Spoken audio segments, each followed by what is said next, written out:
The sun burned high above Arlington National Cemetery as a reverent silence settled over the crowd. Rows of white chairs stretched across the immaculate green, filled with veterans in uniform, grieving families, and members of the press. President Donald Trump stood at the podium, concluding his Memorial Day address. In the third row sat a lone Marine in full dress blues. He stood out, not for attention-seeking, but for his rigid posture and the deep scar cutting down the side of his face. Sergeant Mason Riker, a decorated Marine, a man who had not spoken publicly since returning from his final deployment 2 years earlier. As the president stepped away from the podium and began moving through the crowd, shaking hands and offering quiet thanks, he stopped in front of Mason. The Marine rose. Their eyes met. Without a word, Mason reached into his pocket and withdrew a small velvet box. Slowly, deliberately, he opened it. Inside lay a tarnished silver star. Behind it was a folded slip of paper bearing a single name written in careful ink, Corporal Eli Morrison. President Trump froze. Cameras stopped clicking. The air thickened with silence. "Son," Trump asked quietly, "what's this?" Mason didn't answer. He simply held the box forward, his hand steady, his expression unreadable. A Secret Service agent stepped closer, but Trump raised a hand and waved him off. He took the box, studying the worn metal. "This isn't new," he murmured. Mason gave one firm nod, then sat back down, arms crossed, lips sealed. Trump turned to an aide. "Find out who Corporal Morrison is." From that moment on, the ceremony was no longer about speeches. It was about a name, a silent Marine, and a story the country had forgotten. Inside the presidential motorcade, Trump kept opening the box, staring at the medal and the name beneath it. The silver star bore scratches and worn edges. It had been through something. "I want a full report tonight," he told his aide, Rachel, "on Corporal Morrison and Sergeant Mason Riker. I want to know what that moment meant." That evening, Trump's meetings were delayed. The medal sat on his desk, demanding attention. For once, he wasn't talking. He was listening. Rachel returned with 2 files. "Corporal Eli Morrison," she said softly, "killed 3 years ago in Afghanistan. Operation Copper Shield. 22 years old. He shielded his squad from a grenade. Saved every man." Trump's brow furrowed. "The Silver Star." "Posthumously approved," Rachel said, "but buried in red tape. Never delivered to the family." "And Riker?" Rachel hesitated. "Same unit. Morrison's commanding officer. Lost half his team. Severe PTSD. Medical discharge. He hasn't spoken since the incident." Trump leaned back slowly. The silence at Arlington finally made sense. "This medal," he said, lifting the box, "isn't a protest. It's a promise." He picked up the phone. "Get me Morrison's family." The call reached a small house in Iowa. "Mrs. Morrison?" Rachel asked gently. "I'm calling from the office of the president. It's about your son, Eli." The woman gasped. "My boy's been gone 3 years. Why now?" "Yesterday," Rachel explained, "the president received Eli's Silver Star from a Marine who served with him, Sergeant Mason Riker." There was a pause. Then, softly, "I remember him. He came to tell me Eli died. Didn't say a word. Just cried and saluted." Rachel swallowed. "The president would like to speak with you." "If it honors my son," the woman said, "then yes." Later that afternoon, President Trump called personally. He said, "I want to apologize that your son never received the honor he earned." "He never wanted medals," Mrs. Morrison replied through tears. "He just wanted to protect his friends." "There's something else," Trump said. "I'd like to award the medal publicly at the White House." She hesitated. "Only if Mason Riker is there." "He will be," Trump promised. Finding Mason wasn't easy. After his discharge, he vanished into rural Kentucky, living off-grid in an old cabin deep in the woods. When Secret Service agents arrived, locals grew uneasy until one neighbor pointed down a dirt road. "His back there," keeps to himself. Mason emerged from the trees carrying firewood, beard thick, eyes wary. "The president wants to see you," an agent said. Mason stiffened. "About Corporal Morrison." Yes. The wood slipped from his arms. After a long silence, he spoke his first words in years. He didn't die for a medal. No, the agent replied. But his mother asked for you. Mason looked away. People forgot him. They are listening now. That night, Mason sat alone on his porch, turning the velvet box in his hands. I told you I'd fix it, brother, he whispered. For the first time in 3 years, he packed a bag. The next morning, Mason stepped onto the White House grounds in full dress blues. The uniform was crisp, but his eyes carried years of weight and loss. Trump greeted him simply. You don't have to say anything. Mason saluted. Trump returned it. On the table between them sat the silver star, polished, gleaming. This medal wasn't lost, Trump said. It was waiting. It was never mine, Mason replied quietly. It was his. Tomorrow, Trump said, you will place it in his mother's hands. That's all I wanted, Mason said. Gray skies hung low over the White House lawn the next day. Flags stood tall. Chairs were aligned. The nation watched. Mason stood beside Mrs. Morrison, her frail hand gripping his tightly. President Trump addressed the crowd.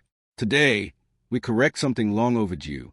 This silver star belongs to a hero who never asked for recognition, Corporal Eli Morrison, who gave his life so others could live. Trump handed the box to Mason. Sergeant Riker, he said, do the honors. With trembling hands, Mason opened the box and placed the medal into Mrs. Morrison's palms. He always said he'd make you proud, he whispered. She wept. Mason stood tall, tears lining his eyes. The crowd rose in applause, not for politics, but for honor. Trump said nothing. He simply nodded. Within hours, the footage spread across the country. Veterans shared it, saying, that's our story, too. Back in his Kentucky cabin, Mason found his mailbox overflowing, letters from Gold Star families, fellow Marines, and strangers who finally understood what sacrifice looks like. For the first time, the burden was no longer his alone. One letter stopped Mason cold. I lost my son 10 years ago. No one ever said his name on television. Thank you for doing what I couldn't. He folded it carefully and placed it back in the envelope. At the White House, Rachel stepped into the Oval Office, tablet in hand. So, she said, you should see this. She turned the screen toward President Trump. A live stream showed dozens of veterans gathered outside a VA hospital, men and women holding medals, dog tags, photographs. Some stood silently. Others wept. They are calling it the Morrison movement, Rachel said. Trump leaned back, stunned, all from one medal.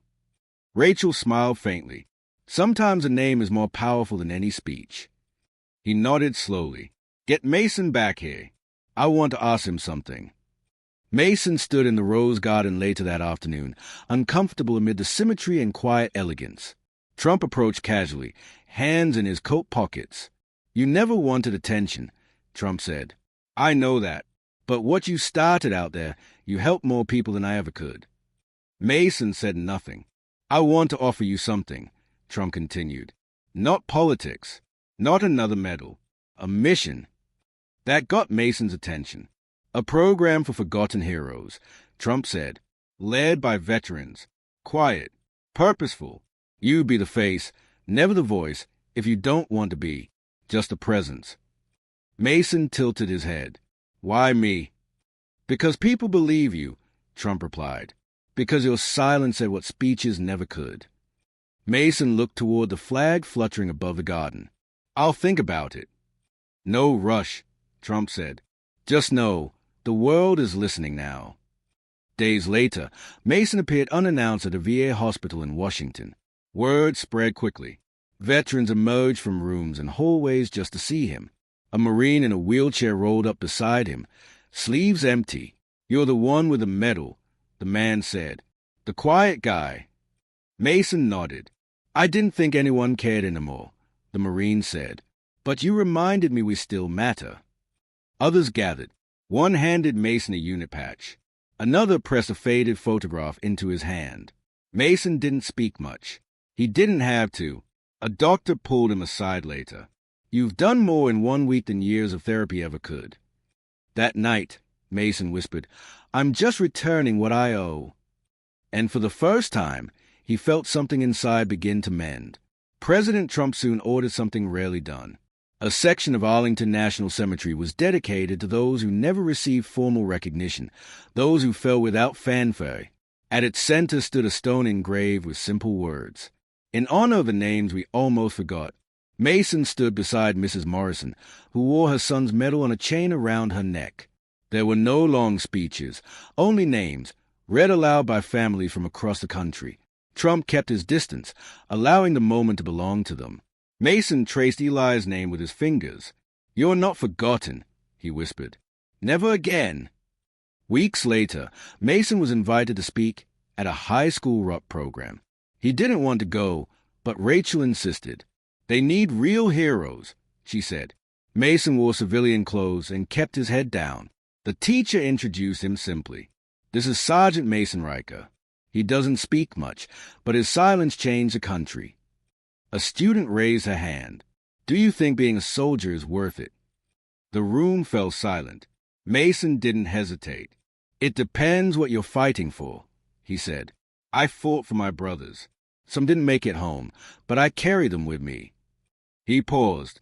"If you fight for the right reasons," he said quietly, "it's always worth it." The room erupted in applause. His voice wasn't loud, but it was back. Back in Kentucky, Mason built a small wooden bench beneath a tree behind his cabin. He carved one name into it. "Eli." He began writing letters to his fallen friend, leaving them there, sometimes just a sentence, sometimes pages. Soon, strangers began to visit, veterans, widows, parents. They left letters too. No one disturbed them. They simply added their own. A community formed, not around speeches, but shared silence. One afternoon, Rachel arrived with a letter of her own. "My brother died in Iraq," she said quietly. "No medal. I joined politics to fix things, but it all felt pointless." She placed the letter beneath a stone. "You helped me remember why I started." Mason met her eyes. "You've done more than most. Don't forget that." It was the first time he offered comfort instead of receiving it. The Silver Star began a nationwide tour, protected behind glass. It wasn't just a medal anymore. It was a symbol. Veterans added names to a growing memorial wall. The wall of the almost forgotten. Mason traveled with it for 1 year. He didn't speak at every stop, but when he did, he always ended the same way. Say their names, even when no one else will. At one event, a protester shouted, "My dad never got a medal either." Mason approached calmly. "What was his name?" "Staff Sergeant Dan Kruger." The man said, shaking. Mason handed him a blank tag. "Write it. I'll carry it." Tears replaced anger. One morning, Mason received a letter from Mrs. Morrison. "You gave me back my son, not just his medal, but his legacy." Inside was a photo of Mason and Eli during training, laughing. On the back, "He loved you like a brother. And so do I." Mason slept through the night for the first time in years. A year later, the wall reached 10,000 names. A candlelight vigil filled the grounds. Mason lit the first candle. When Eli Morrison's name was read, the crowd answered together, "We remember." The Silver Star now rests in a National Museum behind crystal glass. Beside it, a plaque reads, "This medal was handed to a president not for glory, but to remind us that some names fade unless we speak them aloud." This one did not. Years later, a boy stands before the display with his father. "That's the medal I told you about," the man says, "the one that changed everything." "Who gave it to the president?" the boy asks. "Sergeant Mason Riker," the father replies. "He served with Eli, my older brother." The boy unfolds a letter. "Can I leave this here?" His father nods. "He'll hear it." The boy places a letter on a small wooden bench, a replica of the one in Kentucky. Another letter, another name, another reminder. Heroes live on, not in speeches, but in the quiet moments where we choose to remember.